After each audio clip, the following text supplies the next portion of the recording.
then we're there. Don't forget that, please. It's mine. Don't worry about it.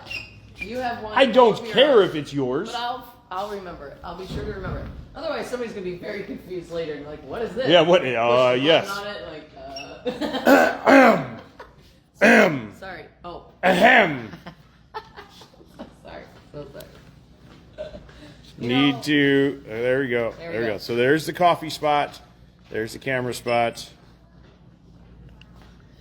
All is right, except that it took her too long to get it ready. Oh, no. While you're primping, where's your name tag? Fix your collar. Sunglasses aren't on. You're already failing. Hey, I recognize that face. That's a new friend of mine. Who's that? Up in the top right corner. Oh, I can't see that far. It's a long way away. Good freaking morning. Hola. There you go. Now you're there. You were in my way, as usual. Not true. Welcome to Monday.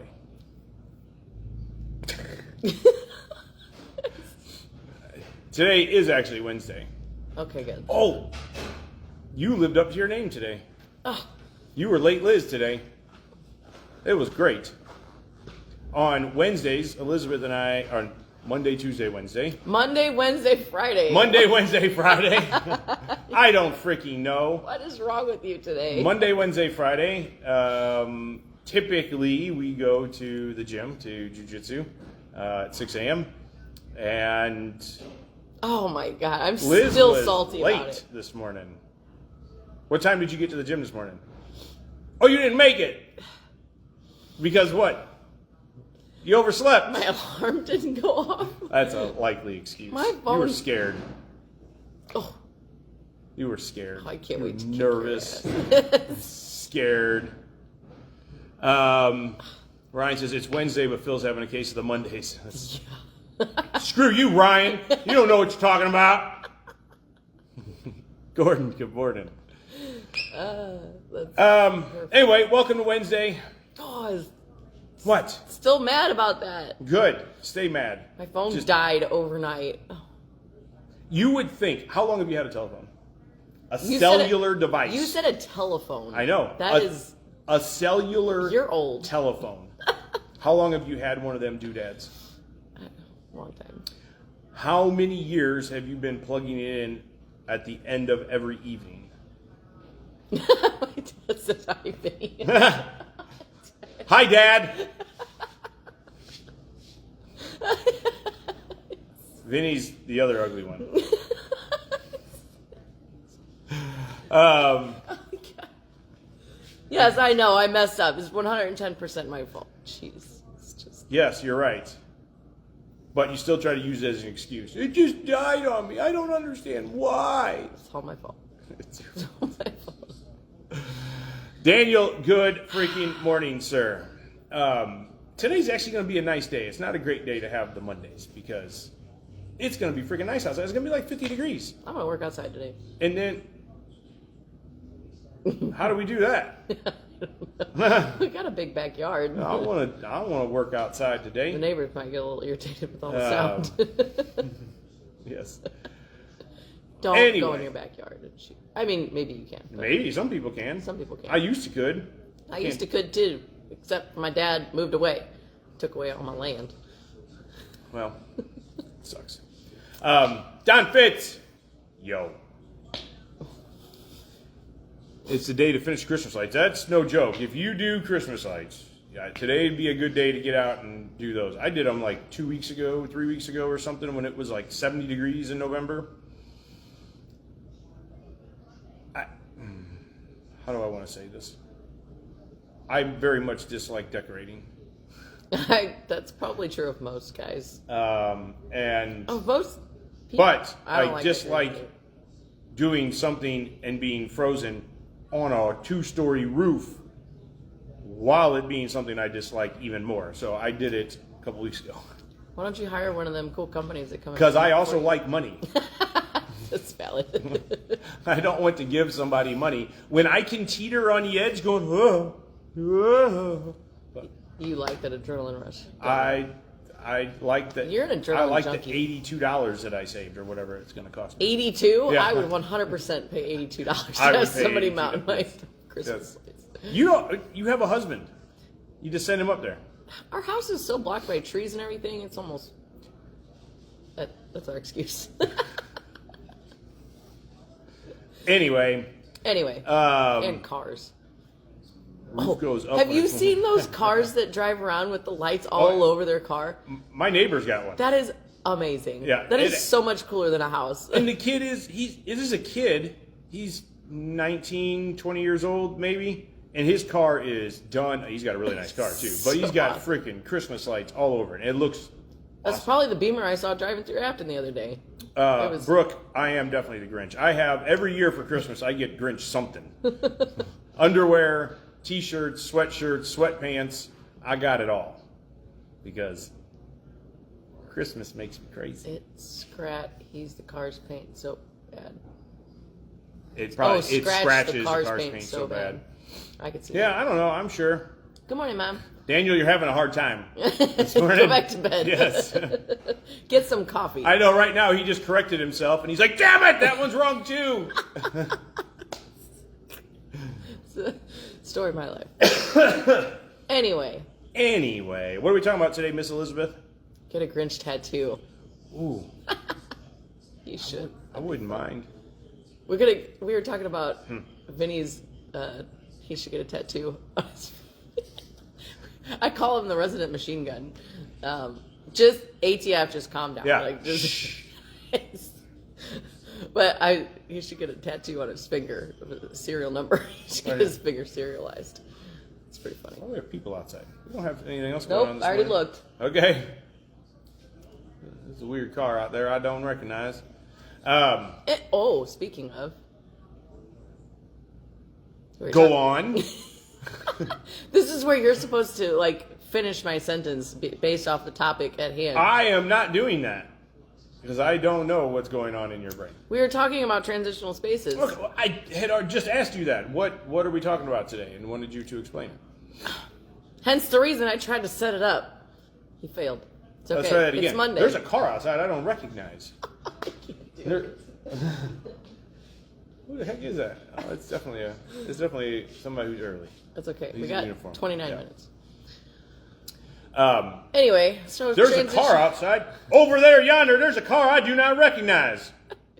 What shall we do? What if you're walking out your front door and there's somebody and it's 4:30 in the morning and there's a car sitting outside your house that you don't recognize and there's somebody in it?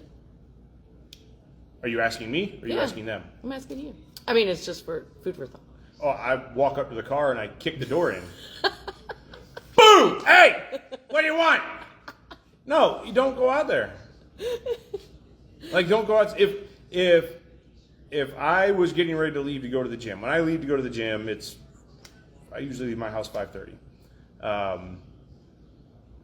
If I'm going to walk out to my car and I see a car sitting in the street, looks like it's running or not, doesn't really matter.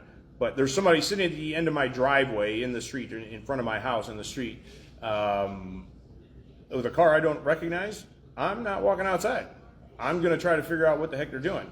Now, if it looks like they're on their phone, I mean, some of these freaking Amazon deliveries anymore come stupid early. Super early. If it looks like they're doing something on their phone and looking for, then I'm going to walk outside and do my thing. But if it looks like they're looking around or whatever, if I can see that, I'm going to take some time. Now, am I going to stand there forever because they're waiting for the neighbor kid to come outside because they're leaving early to go somewhere? Probably not. The big picture here is you got curious. Yes. And you think through the problems and what the potentials could be. Like, hey, okay, I'm going to decide I need to go wherever I'm going. In this case, I'm going to the gym. Do I need to go? No. Do I really want to go? Yes, because violence in the morning is good. I mean, you could have walked outside and experienced the same thing. Yes, but but you might not have won that fight. yes, exactly.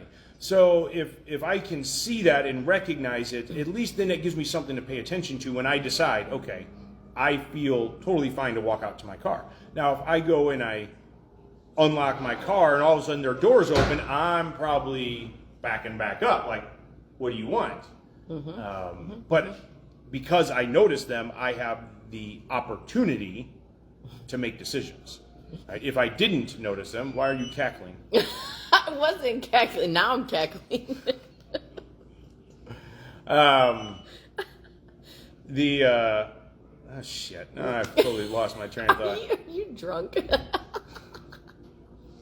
Drunk on coffee and violence, apparently. We should change the Starbucks logo to have like clenched fists or something. So Don says, out here in the boonies, the person probably OD'd. So just to clarify something, it's all in the totality of the environment. Yeah. You know, like where you are, where this transitional space is, what time it is, do your neighbors frequently have people over, at weird hours? Like, all of those things matter. And that's why getting curious and asking the questions, investigating a little bit further, makes sense before you just like, well, it's time to go. And, well, whatever. That's probably nothing. That's what I don't want you to say. It's probably nothing. I want you to think about it a little bit. And what I was cackling about was my mom says, look for fog and scary music, because 100% that changes the... We need a fog machine. Who out there has a fog machine? Because we got to shoot a video. We got to do that. We have to. I've got some ideas. We could have some fun with that. But Gordon says, oh, this Thursday is the last IDPA match, so come in. Last one for 2024. Yep. The last time I called the cops on a running car parked in front of my house at 0:30, it was prom night. Couldn't afford a room.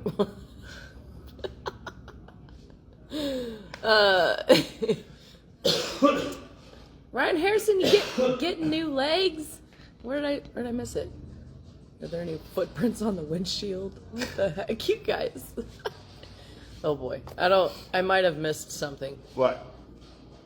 Ryan says, see you guys next year when I don't have two broken legs. Yeah. I hope you're doing better, buddy. Oh, man, I gotta go blow my nose. You keep going. Have fun. See you tomorrow. Bye. Oh, I gotta go this way. Bye, everybody. Bye. Don't trip. I almost tripped. Dude, that would have been great if I tripped over that. And the chair chose violence today, too. I really thought about trying to jump over the couch. That would have been hysterical. Anyway, so what is a transitional space? You're transitioning between one space and another. You're going through a parking lot. You're walking back to your car after you leave the game. You are leaving your house, walking out to your car from your front door, or walking into your house. A lot of those times, those transitional spaces you're very distracted by squirrels, either real ones or hypothetical ones. And can you be quiet over there? The coffee overfilled, so now I'm cleaning up a freaking mess. So a lot of times we're distracted. So if I'm leaving the grocery store or something, that's pretty much all I do is go to the grocery store and go home.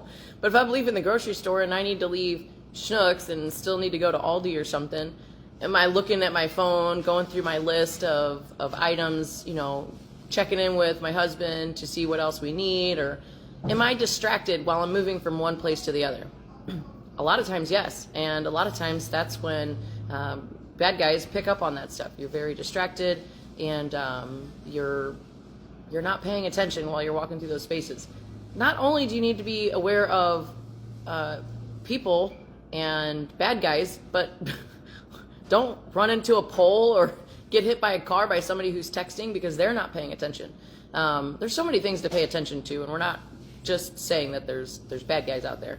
So one thing that is, unfortunately, I wouldn't say common, but in the bad guy world, it's fairly common.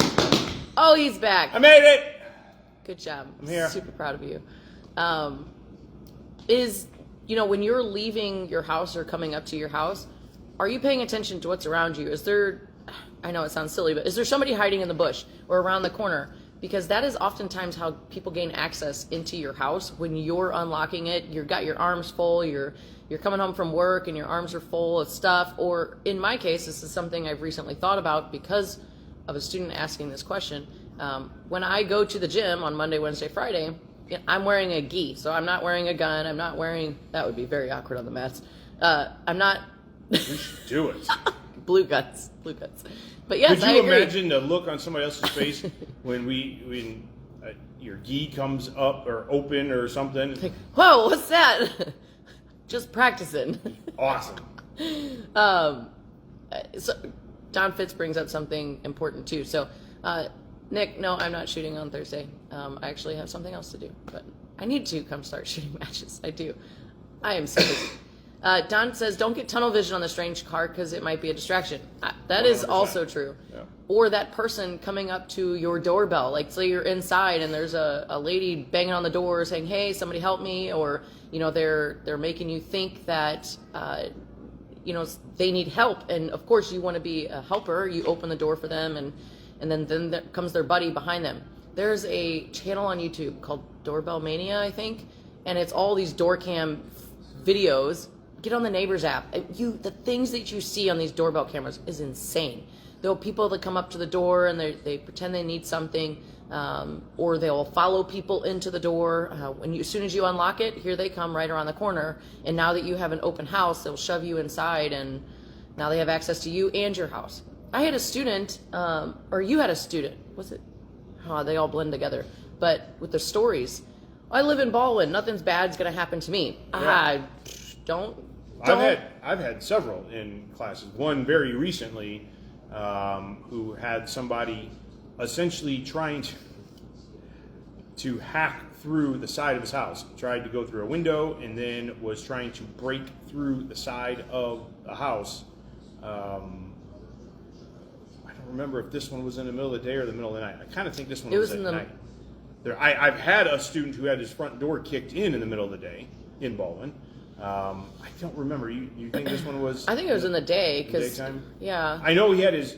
I know it was him and his wife and his grandchild. I don't remember if it was grandson or granddaughter, but his grandkid with him, and it was scary. He was scared. I had a lady that sat in the classroom, and she said that some guy came up to her sliding glass doors and was trying to talk to her kids through the door and trying to get into the house while she was asleep upstairs. Woke up, realized what was going on, obviously immediate panic and all that sort of thing. That guy was trying to get into houses. He used to live in the neighborhood. He was on drugs, out of his mind, that sort of thing. That's scary, and that was right down the street. There was another student that, I don't remember if it was your or my student, but said that some guy snuck underneath his garage door as it was coming down. That's a really easy place to get distracted. You get into your garage, you hit the little button, and then starts going down, and little do you know, somebody sneaks in and is in your garage now, and he put this guy at gunpoint and robbed his house. So, and that was in the middle of the day, like less than a mile down the street. So,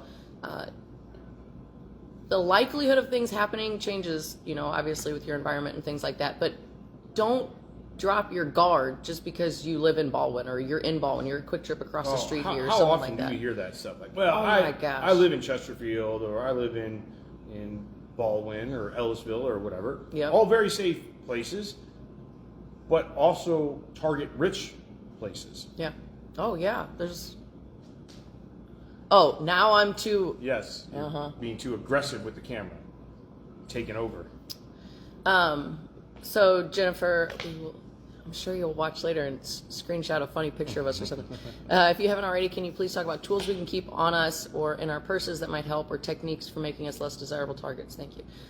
So Don Fitz brings up a good point, especially for home, is have a Malinois to meet everybody at the door.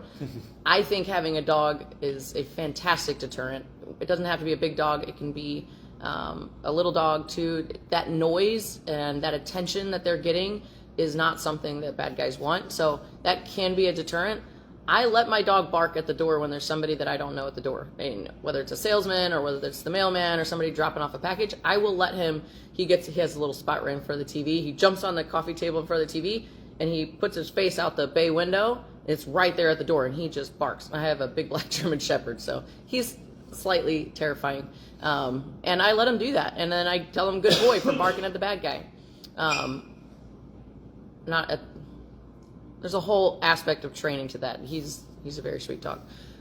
Anyway, so what about when you're moving between those transitional spaces? What? I mean, there's so much to talk about here because I kind of want to talk about dogs. That's not the answer. No, it's not. But it is a deterrent. It's a potential answer, depending on what your dog is. A lot of people think, well, I've got a dog, nobody's coming in here. That's not necessarily true. No. And, I mean, I've got a dog. My dog would be useless. You're not supposed to tell everybody that. The bad guys are watching. Nobody is going to care about my dog if they come to my house. I have had a dog that would eat you if you came in the house and would wag his tail the whole time he was doing it, but he would chew you into little pieces. I do not have that right now. I have a dog that somebody who's scared of dogs because it's a dog would like, nope, I'm going to pick a different place. But it's just, and a lot of dogs, there are a lot of dogs. If you don't know for sure that your dog would go after somebody, most of the time they won't. People think they will. I don't rely on my dog as a weapon. Yeah, he's a super sweet dog, and he barks at people. He has a big voice, and he is a deterrent, and that kind of goes into things that make you less of a target. And I would agree with that. And I would never rely on my dog to be a weapon. He's not trained that way, and that's not the point. The point is for people to see him, strangers that come up to my door to see him and know otherwise. He will also bark at my sister and my mom as they come up to the door, but as soon as the door opens and they walk in, he's just happy as can be, giving his dolphin kisses and all kinds of stuff. So he does. He like jumps up and like gives you a little boop on the nose, like perfect. But my point is there are things that you can do to deter people from seeing you. What is so funny? I'm sorry. I'm laughing at Don. He says my dog has a support human, which is true. We support him. Sorry. It's okay. I'm used to it. All right, we got 15 minutes. So deterrence. Even if you are 90 pounds soaking wet and you don't carry any tools on you for to have a force equalizer or things like that, there are things that you can do to deter bad guys from looking at you as a victim. And I think that is one of the biggest aspects of this. A question was posed to us is like, what if you're a female all by yourself walking through a parking lot, a dark parking lot, and you don't have any other choice. There's nobody there to watch you get to your car. It's a bad time of night. It's a bad area. All these things in consideration. So one thing that John Correa says, it's a really awesome thing, is don't do stupid things at stupid times with stupid people. And there's like the 4 rules of stupid. So that's a really big consideration, first and foremost. You know, if you're gonna go somewhere and you are going to have to walk back through a bad area or whatever, or just by yourself at night, try to avoid those situations. Try to avoid going to the ATM and the gas stations in bad areas at night. So try to avoid those things first and foremost. You win 100% of the fights that you don't get into. Another thing is if you're absolutely forced to, let's say you work at a place where you have to walk to the parking lot by yourself at the end of the night and you're the only one there and it's dark, it's in a bad area. The question was asked, was like, should I get on my phone with my husband, so that way somebody knows what I'm doing, and it would deter them thinking that somebody on the other line could call the cops or do something.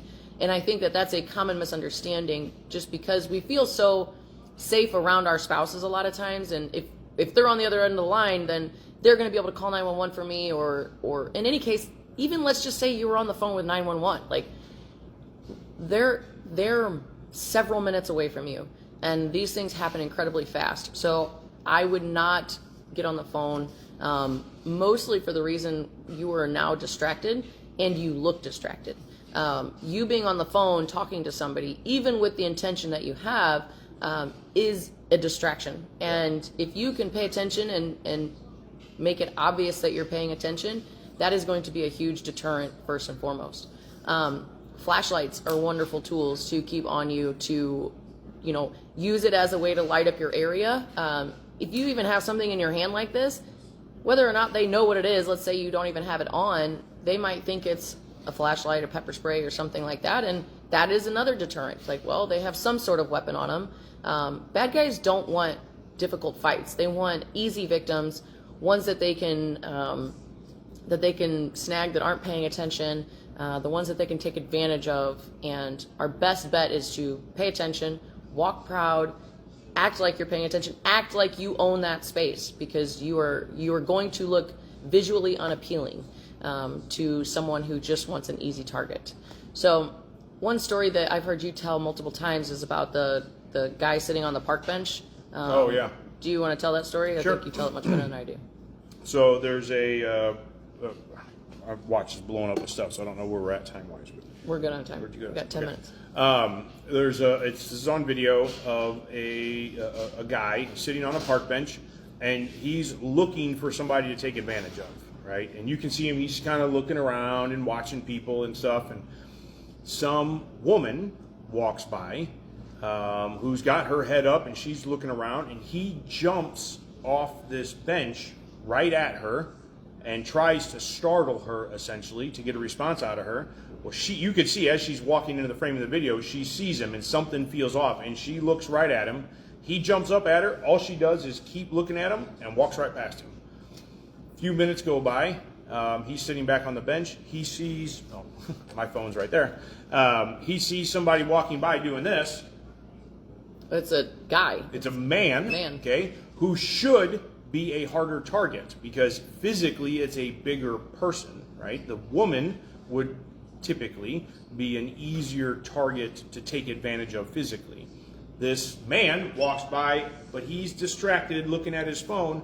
The guy jumps off the park bench, shoves him out into traffic, drops his phone, drops his car keys. The bad guy picks up his phone and car keys and walks away as the guy he just shoved into the street gets hit by a box truck. It's crazy. Now, the guy got hit by a box truck, got super lucky, actually hit him in the head. The guy's laying on the ground, box truck rolls up, the tire hits his face. Oh my gosh. But the tire was locked up and it was skidding, so it just pushed him. It didn't roll over him. It was crazy. Road rash? Oh, yeah, he got rashed up pretty bad.